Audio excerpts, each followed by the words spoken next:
स्वदेश अकेडमी और आज ईरान में आप सभी का हार्दिक स्वागत है।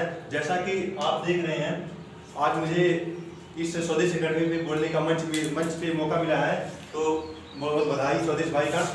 और देखिए, हम बात करने जा रहे थे, आप बोल रहे थे कि सर क्या नाम है, आपने कमेंट किया था कि और नॉट का प्रयोग बताइए, और नॉट का प्रयोग बताइए। आपने कहा था कि सर उसको देहाती अंदाज में बताइएगा। सुनिए, और नॉट जैसे लोग बोलते हैं ना, पहला सेंटेंस शुरू करते हैं जो आप कमेंट में लिखे थे और उसको रिमूव कर दिए। अब ये स्पेशल आपके लिए है। आपने कहा था बाजा बाजेगा कि नहीं, लेकिन आपने इसको भोजपुरी अंदाज में लिखा था। आपने लिखा था बाजा बाजे कि ना बाजे। मैं उसी चीज को बता रहा हूँ और नॉट का प्रयोग करके। देखिए, जहां पर अगर कंडीशन की बात आ जाए, जैसे आपने कहा था बाजा बाजी की ना बाजी, आपने इस तरह से लिखा था, मुझे थोड़ा अच्छा नहीं लगा, लेकिन मैं इसको थोड़ा हिंदी में लिख दिया हूँ, बाजा बाजेगा कि नहीं। तो इसको बनाने के लिए पहले बाजा के अंग्रेजी क्या नहीं बाजेगा, बाजा। द पीपल विल रिंग और नॉट, हो गया। The Tigul will ring or not। देखिए, आपने एक और कमेंट किया था ओवर माइंड। ओवर माइंड पे आपने एक सेंटेंस सुना है, you are mind before husband, पीओस पहले हमारा। सुनो, लिखा था, यही आपने लिखा था, you are mind before husband. आपने इसी चीज को बताने के लिए बोला था, तो मैंने कहा ठीक है, चलिए चलते हैं। तो आपने देखिए, you were mind before husband, आप जो है जीवन साथी से पहले आप हमारी थी, लेकिन आपने कमेंट में कुछ ऐसा लिखा था, तो मैं आपको आपके ही अंदाज में बता रहा हूँ, ठीक है। अच्छा, आपने एक और कमेंट किया था आइदर और। देखिए, आइदर आर क्या होता है, या तो मैं तुझे मारूंगा या तो मैं उसको मारूंगा, तुम चूज कर लो, चॉइस इज योर।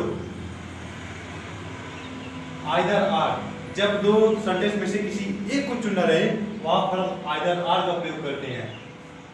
जैसे आप कहीं पर मेले में जा रहे हैं, कहीं पर घूमने, बाबा आपके सामने खड़े हैं और आप जो है क्या बोल रहे हैं, बाबा आपके पास 10 रुपया है, या तो आप हमको खिलाइए उसमें से, या तो छोटी बहन को खिलाइए हमारे। तो जो बाबा होते हैं ना, तो थोड़ा क्या होते हैं, बच्चों के जब कंधे पे मेला टांग के लिए आते हैं, तो देखने में काफी अच्छा लगता है। मतलब देखिए, ये ऐसा अपना ही देश है, ये अपना स्वदेश ही है, जिसमें ऐसा जो है, ऐसा कुछ मिलता है सुनने को कि बाबा जो है कंधे पे लेके जाते हैं। लेकिन विदेशों में क्या होता है, एकदम वैसा बिल्कुल सिविलाइजेशन नहीं है। जितना मोहब्बत अपने इंडिया में है, उतना कहीं पर नहीं है। देखिए, आइदर आर, या तो तुमको खिलाऊंगा या तो उसको। देखिए, या तो तुमको खिलाऊंगा या तो उसको। अगर यहां पर कंडीशन की बात आ जाए, दोनों में से किसी एक को चूज करना रहे, तो वहां पर आइदर आर का प्रयोग होगा। If there are condition, we will have to choose only one things, we will have to use either or। Let us come to the main topic। Either you or your friend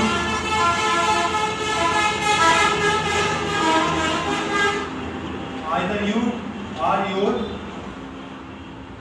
sorry या तो तुमको खिलाऊंगा या तो उसको खिलाऊंगा, उसी के लिए either or, either you or him fed। देखिए, और आपने एक और कमेंट किया था कि सर आप जो देहाती अंदाज बताते हैं, अच्छा लगता है। तो मुझे भी सुन के काफी खुशी हुई कि जो मेरा चैनल है ऑल इन ऑल, वो है मात्र 28 दिन के अंदर में 5000 क्रॉस कर चुका है। तो आप लोगों के लिए, मेरे लिए बहुत बड़ी उपलब्धि है कि कोई टीचर 1 महीने के अंदर में विदिन 1 मंथ 5000 पार नहीं कर पा रहा है। लेकिन आप लोगों का प्यार और आशीर्वाद है कि मैं 5000 बस केवल 28 दिन के अंदर में ही पार कर दिया हूँ। आप लोग की दुआ बनी रहे तो मैं साल भर के अंदर में मैं कहता हूँ कि 1 मिलियन तो पक्का मार दूंगा। ये बस केवल आप लोग का आशीर्वाद बना रहे। चलिए, आपने कहा था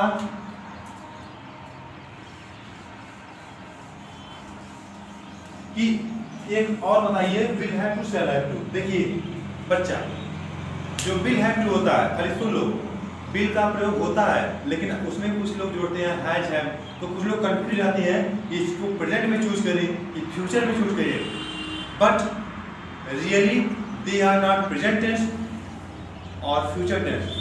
वह ना तो प्रेजेंट में होता है और ना ही फ्यूचर में होता है। जैसे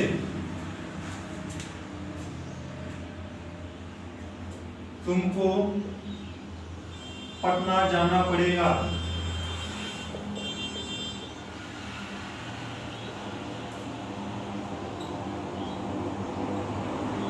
you will have to go to Patna. देखो बच्चा, you will have to go to Patna, तुमको पटना जाना पड़ेगा, ठीक है। यहाँ पर हैज हैव का प्रयोग होता है और विल शैल का भी प्रयोग हो सकता है। आई और बी के साथ शैल का प्रयोग होता है, ध्यान दीजिए, आई और बी के साथ शैल का प्रयोग होता है और बाकी सबके साथ विल का प्रयोग होता है। लेकिन अगर कोई काम जबरदस्ती कराया जाए तो वहाँ पर सारी क्रिया उलट जाती है। जैसे हम आप ही से एक इसकी वीडियो बनाए हैं, डिस्क्रिप्शन में आपको लिंक दे दूंगा, उसको जाके देखिएगा तो फिर बताइएगा। देखिए, हमने बताया कि अगर आपको साइक्रिया जबरदस्ती कोई काम किया जाए तो साइक्रिया उलट जाती है। अरे किसी को भाई जबरदस्ती अगर काम कराया जाए तो उनका पड़ता काम करेगा ही। जैसे अगर हम ही हैं, अगर हमें कोई कह दे जबरदस्ती ला के मेरे सामने से करता रख दे, कह जाओ तुम पढ़ाओ मेरी क्लास में, तो मैं जब जाऊँगा उस क्लासों में, लेकिन जब मुझे गुस्सा लगी रहेगी तो मैं उल्टा पुल्टा पढ़ाऊंगा, क्योंकि मेरी पढ़ाने की इच्छा है नहीं, तो मैं उल्टा पुल्टा जरूर पढ़ाऊंगा। उसका रीजन तब वो ऑटोमेटिक कहेगा भैया जब तुमको नहीं पढ़ाना तो तुम चले जाओ, लेकिन बच्चों को गलत मत बताओ, ठीक है। और देखिए होता क्या है ना कि अगर देखिए जब टीचर का जब पढ़ाने का मूड नहीं होता है, जब स्कूल से उब जाता है तो बच्चों से यही कहता है बदमाशी करो, बदमाशी की जाती है, ठीक है। अगर वही जब डेली पढ़ाना रहता है तो जबरदस्ती नहीं, अपने स्वेच्छा से पढ़ाता है दिल से, तो आपको केवल अच्छी चीज़ें ही बताएगा। हम हर इंस्टीट्यूट की बात कर रहे हैं, चाहे कोई भी हो, उसमें अच्छाई भी है और थोड़ा थोड़ा बुराई भी है, ठीक है। चलिए, आपका मेन मोटिव था कि सर के मुंह से भोजपुरी सुना। मैं समझ रहा हूँ आपकी बात को कि आप भोजपुरी सुनना चाहते थे। ऐसा भी मतलब मुझे अच्छा भी लगा और थोड़ा बुरा भी लगा कि मुझे बताना पड़ रहा है, लेकिन ऐसा प्रयोग करना नहीं चाहिए था आपको और ना ही हमको ही, लेकिन क्या करें, जब आप पूछ लिए तो हमको बताना ही पड़ रहा है। चलिए, बस आज के लिए इतना ही, और कल हम आपको एक नए प्रयोग के साथ आएंगे जब किसी को झकझोरा जाए। झकझोरने का मतलब जब टीचर जब थोड़ा बदमाश होता है ना, जब बच्चों को जब कुछ नहीं समझ में आता है तो बोलेगा सर हमको नहीं आ रहा है, तो वो जबरदस्ती आके इसे झकझोरेगा, तुमको आया, डंडा लाएगा, तुमको आ गया ना, वो ऑटोमेटिक वो बोल देगा कि सर हमको आ गया। क्यों? क्योंकि उसके अंदर एक डर है। बस हम कल उसी डर का प्रयोग करेंगे इस वाक्य में। आज के लिए बस इतना ही। आपका बहुत बहुत धन्यवाद, शुक्रिया।